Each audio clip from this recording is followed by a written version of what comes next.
Akibat serangan hama, 6 hektar lahan cabai siap panen di Desa Bumbungan Kelungkung membusuk. Akibatnya petani merugi hingga belasan juta rupiah. Beginilah kondisi tanaman cabai yang ada di Desa Bumbungan, Kecamatan Banjarangkan, Kelungkung. Cabai-cabai siap panen ini membusuk.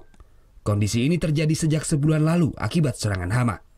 Padahal sebelumnya petani telah memberikan obat anti hama namun tidak berhasil. Lahan cabai seluas 6 hektar ini merupakan lahan milik kelompok tani Subagiri. Jika biasanya petani dapat memanen cabai hingga 10 ton, namun kini petani memperkirakan hanya dapat memanen 1 ton saja. Kerugian pun ditafsir mencapai belasan juta rupiah. Terlebih saat ini harga cabai cenderung menurun di pasaran, di mana dihargai 8 hingga 10 ribu rupiah per kilogram.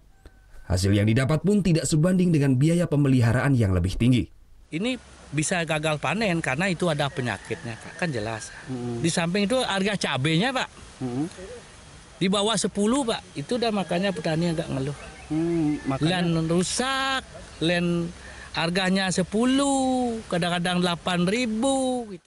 Untuk mengurangi dampak kerugian, sejumlah petani pun beralih menanam tanaman lain, salah satunya tanaman sawi. Udah habis panen padi, coba. Gitu. Baru 6 bulan ini belajar petani. Ternyata gagal sekarang, Pak, ya? Gagal, enggak ada hasil. Desa Bumbungan, Kecamatan Banjarangkan merupakan salah satu daerah penghasil cabai terbesar di Kabupaten Kelungkung. Selain cabai, di desa ini juga penghasil tanaman bunga pacar air. Tim Liputan melaporkan untuk NET.